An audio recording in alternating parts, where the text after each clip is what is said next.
We're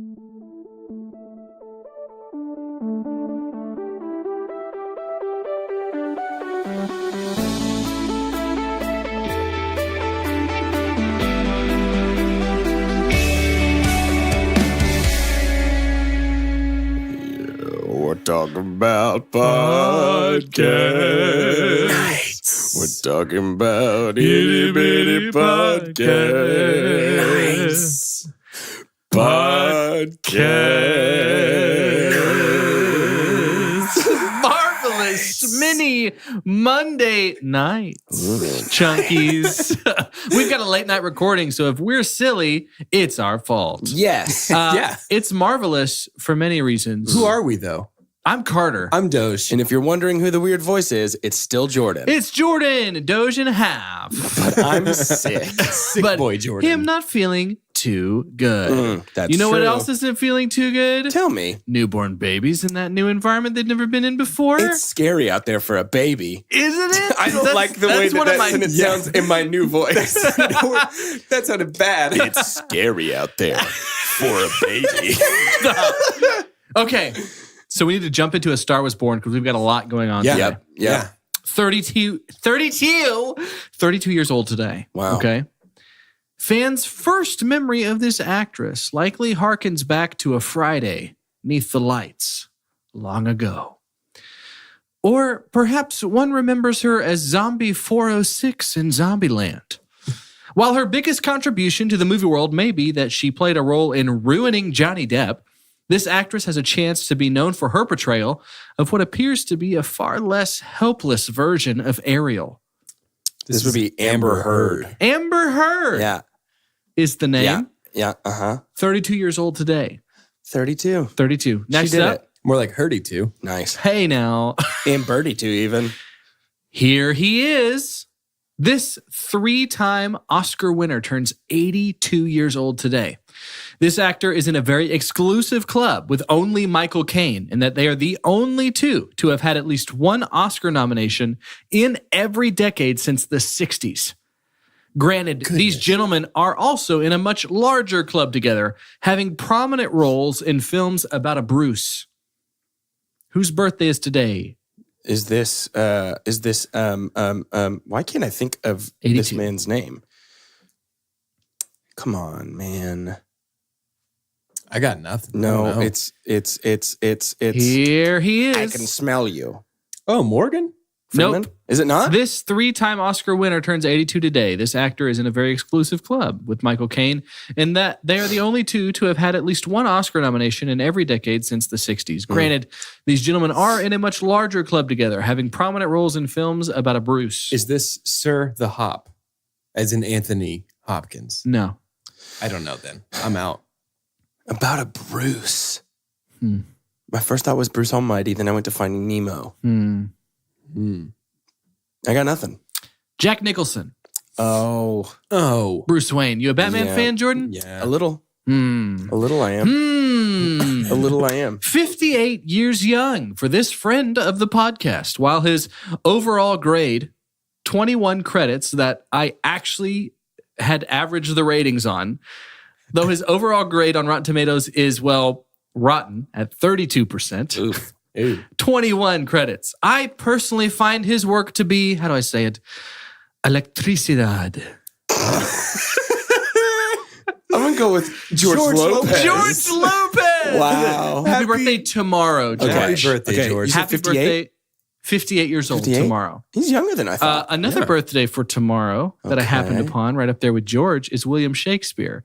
How fun. Billy Shakes. Right up there with George. Well, and modern we're doing day The Lion William King Shakespeare. tomorrow. So Yeah. it's kind of fun that Shakespeare has his birthday. We'll talk more about that. Guys, let's talk a little bit Please. about last night's episode of Game of Thrones. I'm talking specifically about episode 2 Yeah. of this The season. one that we have seen. The one that Sure. we certainly have seen. Episode Sure. 2 of Game of Thrones here on Sure. this fine Monday, April Yeah. 22nd. Yep. That's when this is. Why don't we each go around and say our one favorite thing about that episode? Okay. I'm down. Yes. I think my favorite was, especially with the illusion of, we saw a lot of people meeting up for the first time in a long time, and that was kind of a big deal for the audience. But I think with Tyrion and Sansa, I think her name's Sansa. Yeah. Sandy, the redheaded Stark. For them meeting up again and talking about like, hey, what a happy marriage we had.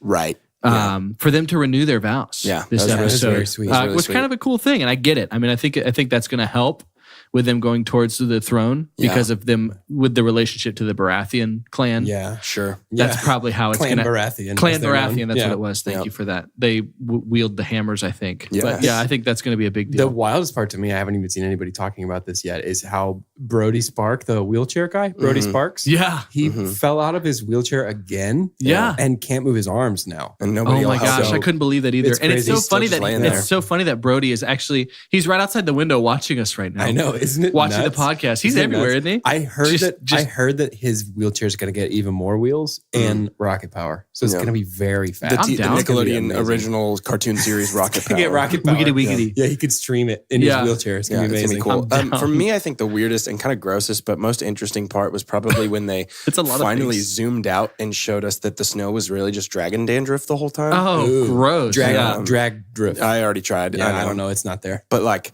I think it was really cool when they sort of revealed that the whole like Prince that was Dandrag? promised Is that thing good? was really just like Head and Shoulders. And Yeah. I was thinking it would be Selsam Blue based on the Night King's whole look, but Head and Shoulders. So. Head and Shoulders. That's crazy. And it stands Head and Shoulders above the rest. Too. Made It's it made sense for the plug. official television show of Head and Shoulders. Sure. Shampoo and conditioner. Sure. Yeah. That was ignorant, by the way. I'm not going to name that every time, but that's our. But it was that. our Game of Thrones But bit. it was that. On let's see how much more interesting our conversation is than those who watch Game of Thrones or don't and don't know what they're talking about. I did receive feedback from a friend literally last night. Yeah. He was like, man, people were talking about Game of Thrones and they didn't know anything and it sounded just like an ignorant. Perfect. Yeah. That makes me very happy. Very Let's good. do a check-in on Box Office Ball. Box Office Ball. Because I want to give this a look. I think we should reiterate because it's starting to get to be a closer race than it appears. And we'll let's unpack this a little bit It's and almost say like you shouldn't count me out. before we you shouldn't see count Doge out. how much I Doge could currently do. has $246 million to his chump name. change. And here's the thing too. Remember, with Box Office Ball, we each have teams of 4 that we picked in a snake draft style. Any money that the An movies they are Ouroboros. in makes in the box office worldwide gets put into our collective pot for that actor. And so And if you're not real careful with that pot, you're going to have a stew. you're going to have a stew. And so really McAvoy is the only person for you making money. So we can confidently say Glass has made almost $247 million. He is the only guy on my team. I just Granted, realized that. yeah, Tom Hanks, Ryan Reynolds, and Tom Holland have not had a credit this year yet. Wow. Okay. Yeah. And then we have Jordan That's me. with $480 million That's some money. to his name. Oscar Isaac is the only one who does not have any money yet. Chris Pratt with $188 million. The Rock with $22 million because he has he has a part in Fighting with a Family. Certainly. Chris Pratt's money is coming from a movie called The Kid about Billy the Kid. And a little then bit of Lego movie too. very, looks very much awesome. a lot of the Lego Yeah, movie. yeah. And then Michael Keaton, who has the most money on your team with $268 million. Is that all Dumbo dollars? That's all Dumbo, All Dumbo dollars. dollars. Which actually Surprising. for Disney not doing so well, it's doing really well. Yeah. Compared to the rest of the world. Everyone on my team is making money. So I'm almost at $2 billion. $1.9 billion. Keanu Reeves has made $40 million on the movie. No, I'm sorry, $4 million on the movie The Replicas. Yeah. Lupita Nyong'o has made $235 million with her one credit this year with Us. Yep. Isa Gonzalez has made $403 million with her credit in Alita Battle Angel. Samuel L. Jackson, the highest grossing actor of all time, has made in 2 movies $1.3 billion because Captain Marvel made over $1 billion. Yeah. And then What was as his we other movie? Glass. McAvoy Oh, is yeah. $246 million. Oh, So yeah. all the other money is from Captain Marvel. Here's what's interesting. The only person with a credit in Endgame, which is breaking the system right now, is Doge. Right. With Tom Holland. Right. This might be one of the highest grossing films. It will be. It's just a question of if it will be the highest grossing film of all time. Right. Likely going to be a $2 billion movie. Yeah. That's a big deal. Yeah. I don't have that. But Doge does not have what Jordan and I have, which is probably $1 billion movie, Hobbs and Shaw. Do you have Star Wars? I also don't have Star. Let's talk for a second about how we made all Ouch. those good jokes about Star Wars last week, and then 10 minutes after we left the studio, they released the trailer drop. Yes, Yeah, that it was very starts good. with Ray. Yeah. And I just imagine like, huh? Yeah, you didn't have to imagine. She basically was doing it. She basically was tooting. But when I was doing this research, I stumbled upon something that was really interesting because this year was projected to be the highest grossing year for Hollywood of all time. Because we Wow. might have discussed before that Disney alone is going to have 6 movies projected over $1 billion. Wow, yeah. They're already 1-for-1 with Captain Marvel, and Spider-Man's not even one of them considered of the 6. Right, yeah. But it's actually the slowest start in Hollywood since 2013. Because movies like Alita, which they thought were going to make a ton of money, did not. Yeah. Movies like Dumbo did not. Lego movie. too. Lego Movie did not. Yeah. But here's the thing. They say that this year, so the year we are sitting in now, us and the Chunkies, could be the biggest comeback of any Hollywood year of all time from now, essentially from Endgame to the end of the year, to make enough money to be the highest grossing year of all time. With one of the slowest crazy. starts. With one of the slowest starts. Because Wow. Disney still has 5 more, including Star Wars, Endgame, Frozen 2, Toy Story 4, Lion King. Like they expect all of these to make a ton of money. Yep. Hobbs and Shaw. There's just Right. a lot out there. So be on the lookout. Box office ball is far from over. The way I want to end this podcast, because last week we talked about the movies that are coming out and everybody kind of looked at the big monster that is Endgame and said, you know what, we're going to wait a month Right. or a year to, like, we don't want this movie to be during the same weekend because, I mean, when you look at it, there's so many screens. I mean, we've bought tickets for this movie. There are so many screens dedicated to that movie alone because business-wise, this is a wise decision for theaters. Absolutely. You'll sell them all. Yeah, have 8 of your 10 screens be Endgame at the same time. Great. You're going to sell out because they basically did. But what I would like to do right now is a rank you very much, a very special Marvel rank you very much. And what I want us to do, and I think it's very special, I think the foundation of Two Chunks and a Hunk is Marvel ultimately, right? Yeah. I mean, David Blease, along with the two of you, know the ins and outs. I mean, the 3 of y'all knew the most about Marvel of anybody that I knew. Superhero boys. Superhero boys, truly. and went through the entire Marvel Cinematic Universe. Like this podcast has touched every one of them. Went back, did Ant-Man and the Wasp. I got to do Captain Marvel with y'all for my first one. But with Endgame coming up, in all of this, and again, it's a movie podcast, I want us to do a top 5. And we'll all each do our 5, then 4, 3, 2, 1. Top 5 Marvel Cinematic Universe heroes. So this is how they were depicted. And again, I'd love to hear y'all's opinions because y'all have read more literature than I have on this stuff. Sure. And you will obviously be able to put into play, like, I love this because this was so much like what I had hoped it would be or so much against what I did not like. But for me, I think it's also good to get a viewpoint of someone who is really my history on it is just loving the movies. And so I get to have an opinion of, here's my top 5 based strictly off of the Marvel Cinematic Universe Studios depiction of this. So in preparation for Endgame, let's do our top 5. I can start. Okay, so my number 5 is T'Challa. My number 5 is Black Panther. Yeah. It's tough for me to have someone go really high right now with just one main credit to their name. Which again, I might eat my words here in a little bit, but from what I saw and just from the iconic, like, cultural thing that Black Panther was for the Marvel Cinematic Universe, movies in general, just destroying February, an African-American depiction of a superhero for the first time. I think he pulled it off well, especially with his decision to say, you know what, why don't we have accents, right? Wasn't he one of the ones to say, we should talk in an accent if we're talking He created Wakanda? his own dialect. Yeah. Yeah, and then a lot of people followed suit because otherwise it was just going to be just a normal American accent. And I think that really changed things. So Black Panther, T'Challa is my number 5 of the top 5 so far Marvel heroes. Who's next? Yeah, my number 5 is going to be Vision. Paul Bettany. Love Paul Bettany. Is just so good. Like he has no reason to be as good as he is in terms of a character. I've never seen anything physically on screen that looks like Vision, and I don't know. Vision just has a strength of character that I really, really love. Yeah. Always have. And he was original. I mean, he's been in more credits than people think, right? Because he's Jasper first. Yeah, Jarvis. Jarvis. See, that's Jasper. why you're here. Yeah. Jasper. Yeah. Good old Jasper. My number 5 is also T'Challa. I was blown away when he first appeared in Civil War and couldn't wait for more. And then his movie came out and once again blew me away. Yeah. And I mean, just the portrayal, but also just like how cool he is and his technology and the way that he leads with like respect and love for his people as a character is so compelling and so interesting. And I'm a huge fan. Yeah. It's so interesting too, because he got to carry this kind of pride in like his people and stuff that it's funny. I felt ignorant as a watcher at one point. I wasn't like, oh, well, that's kind of prideful of you. And I'm like, wait, every hero does this. Right. And this is the first time we've had one that's like from a completely different culture. And I was like, shame. Like, but he pulled it off so well. My number 4 is Spider-Man. Okay. I think this of all of them has the potential to go higher, faster, quicker than anyone else because I do love Tom Holland on Team Doge for Box Office Ball. I love his like innocence and his own kind of ignorance and just like everything that he's doing. But he's such a good kid. And it feels like a really good choice in a world that we've had several. We've had the Andrew Garfields and the Tobey Maguires. I don't think either of them touch what Tom Holland has done in just totally 1 and 2/3 movies so far. So he's my number 4. Totally agree. My number 4 is going to be Wanda Maximoff, the Scarlet Witch. Oh, cool. Yeah, she's my number 6. So you're pretty pumped for WandaVision.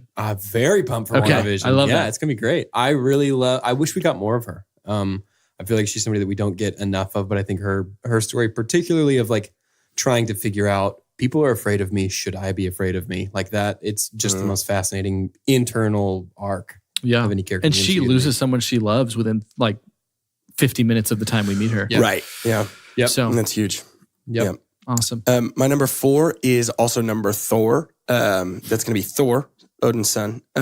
He's probably the most shocking for me to be in the top 5 because if you had asked me from the lightning, right?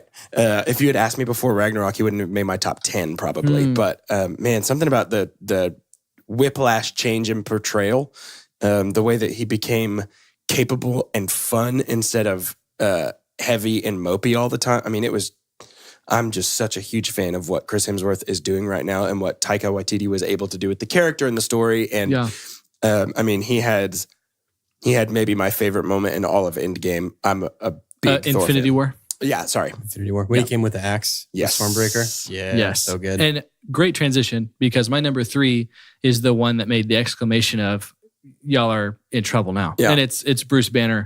It's the Hulk. Yeah. I think Mark Ruffalo, because I'm a big Ed Norton guy. And so Ed Norton, wasn't that Hulk movie technically in the MCU? Yes. Yeah. So when I found out he dropped out, I was kind of bummed.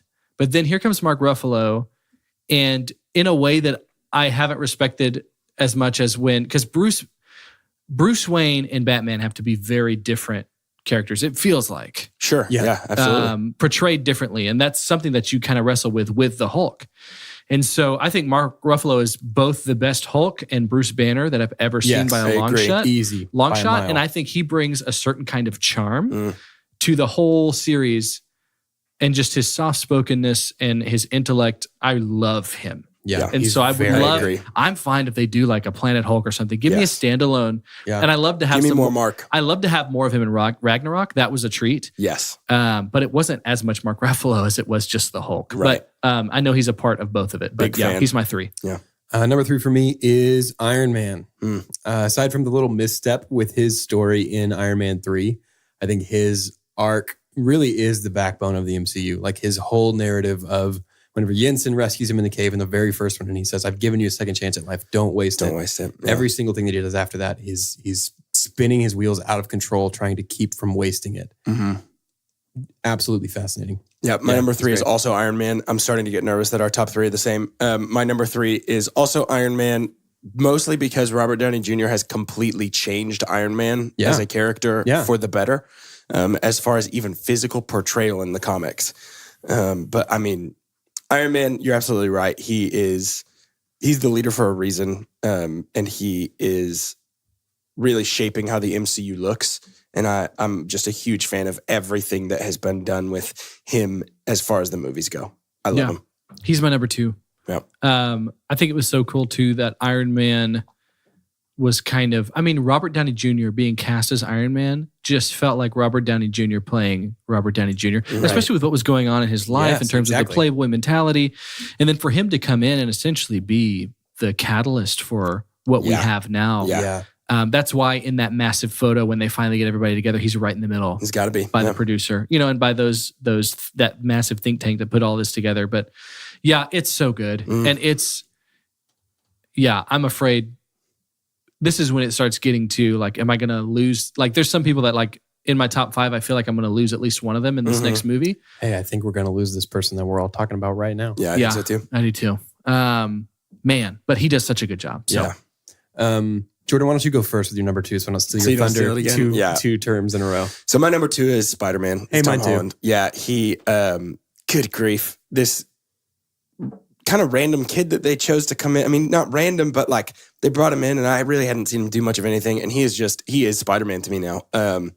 He's just such a good job. And I love I think Carter, you said it right. I think his innocence and wonder in the middle. He's kind of acting as like a link for the audience to look at and go, I would feel that way too. He's the Jim Halpert or the Ben Wyatt, where he's the person that the audience is like, I would react like this guy. Right. That's good. But he's just so fun. He's acrobatic. He's intense. And I think he really encapsulates Spider-Man's sense of duty and love for his city and people. Yeah, exactly. I would 100% agree with that. I'm excited to see him grow into the character more. Like my deepest wish from the bottom of my soul, Spider-Man is my favorite fictional character of all time, but my deepest wish is that he grows into the role in a similar way to like Dan Radcliffe and Harry Potter, where we have like a decade of Tom Holland Spider-Man. Yeah, I would love that too. And part of me too is like, if you're Tom Holland and you were given this on a silver platter, why would you ever leave? Absolutely. He won't. Why would you ever leave this role? And what's funny too is that it feels like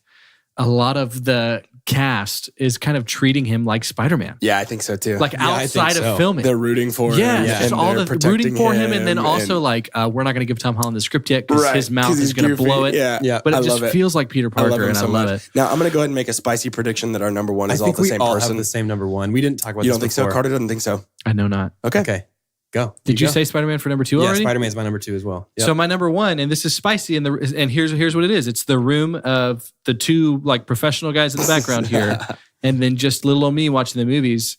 Thor is my number 1 hero. Okay. Cap does not even make my top 5. Wow, and really? I'm sorry if I'm spoiling anything. I don't know. But it's just I love Chris Hemsworth as this role. I do not for a second mind how big of I can't think of a word to edit it, but like in the first one, he is so cocky and arrogant. Yes, yeah. And just kind of has to be broken before he figures things out. But it's the world that he lives in and the way he interacts with it that I love so much. So obviously, yes, I feel the same way. It breaks my heart that I think I agree with you guys that the Dark World is the worst of the MCU. Sure. But also, I think we said recently that makes it better than anything DCU has ever done. Right, yeah. But when Ragnarok came out, and then when I get to see homies shaved with an eye patch, like I'm down for everything. Chris Hemsworth, I could watch him live for 24 hours, acting problem. like Thor in any setting, and I'm totally down. And I absolutely love it. I love his power. I love the fact that he is the ringer. Like he's up there with Hulk, and now with Captain Marvel. I cannot wait for that interaction. Yeah, me neither. Because I love Brie. So to see these two together, Captain Marvel was almost in my top 5 as well. Here. Dude, I cannot wait to see them together, just kicking all the butt. Yep. And just the different things too. Like he was the one that I saw. Like he was my favorite cross movie interactions in Infinity War. Yes. His interactions with Completely. Star-Lord With Rabbit. and Rocket. And like With Rabbit. Rabbit, Yeah. my goodness gracious, I love it. So And good. and he's also dramatic. Like he's done a really good job of being a dramatic actor. I Like agree. you feel for him because he's lost everything. And now So- I feel like they're letting him have fun with it finally. Right, And it's showing. right. So he's my number 1 is Thor. Yeah. My number 1 is Captain Same. America. Same, 100% same. I've said it before on the show, but Cap to me, he's the embodiment of that like Superman archetype Yes. that is really popular in superhero fiction. Particularly the MCU iteration of Cap really fills that role of the conflict never is will he do the right thing, but it's always how much will it cost him to do the right thing and how is he going to respond knowing that he has to pay that price. Yeah. Cap's whole mindset of like self-sacrificial saving and like putting himself second as far as the needs of other people. I mean, it doesn't get any more tied with emotion and coolness for me than that. That's the pinnacle of a character that I can get behind, root for, and love. Yeah. And he is also my number 1 fear and confident vote for death in Endgame. Yeah. Yeah, I think so too. I think the big, Thor wasn't in your top 5, was it, Doge? Mm-mm. I like that it's that different, but I think Yeah, it's a deep roster of characters. I think a lot of, Thor showed up a couple times. Iron Man's in everybody's list. Was Iron Man in your list too, Doge? Yeah. And then Cap wasn't in mine, but these are the 3 that very understandably, the last scene in a lot of these trailers is we see their feet walking up to Thanos, right, on that planet. And we don't really know like what's about to go down, but it feels like, but they're doing that on purpose because this was our holding the baton through these first 4 phases. So massive thing. Massive, and that's going to be this week, and so we're gonna all see it together, tripping out, which will be fun. We're gonna excited. all see it together at 10:50. Here's the catch: I'm seeing it at 6 and 10:50. So you are. 6 hours. I don't know if that's going to make me more valuable or less because I'm What going to if come you in. hate it? I mean, I think my favorite part was, but that's all the time we have. We ran over, but understandably, it's a big week. It's a mini Monday. What's between mini and normal episode? Regular. Medium. Medium, marvelous medium Monday. Nice. Today. So Nice. you're going to see it running a little long, but it's going to be worth it. But really sets up for what we're going to talk about next. But much amaze. That's it for today. Actually, to close out, who do you think has the most potential to be your number 1? Like if we lose these people, let's sign off by saying who you are. If we lose our entire top 5, If you lose all of them, yep. Who has the chance to be your number 1? Got it. I'm Carter. Star-Lord. I love Chris Pratt. And even though he's kind of Chris Pratt everywhere, Star-Lord's been showing a lot of those layers with losing Gamora and stuff like that. So I want to really see how he deals with that. I'm totally down for more of it. I'm Doge and T'Challa. He wasn't in my top 5, but he was like number 5.1. So that's an easy one. Jordan and Bucky. Oh, man. The squirrel from the Emperor's New Groove. I love Sebastian Stan. Did you steal my acorn? Yes. You owe me a new acorn. Squeaker squeak. In Winter Endgame, squeaking. he's just got this balloon, and Thanos is like, please don't wake up the Jaguars. He's like, I'm gonna.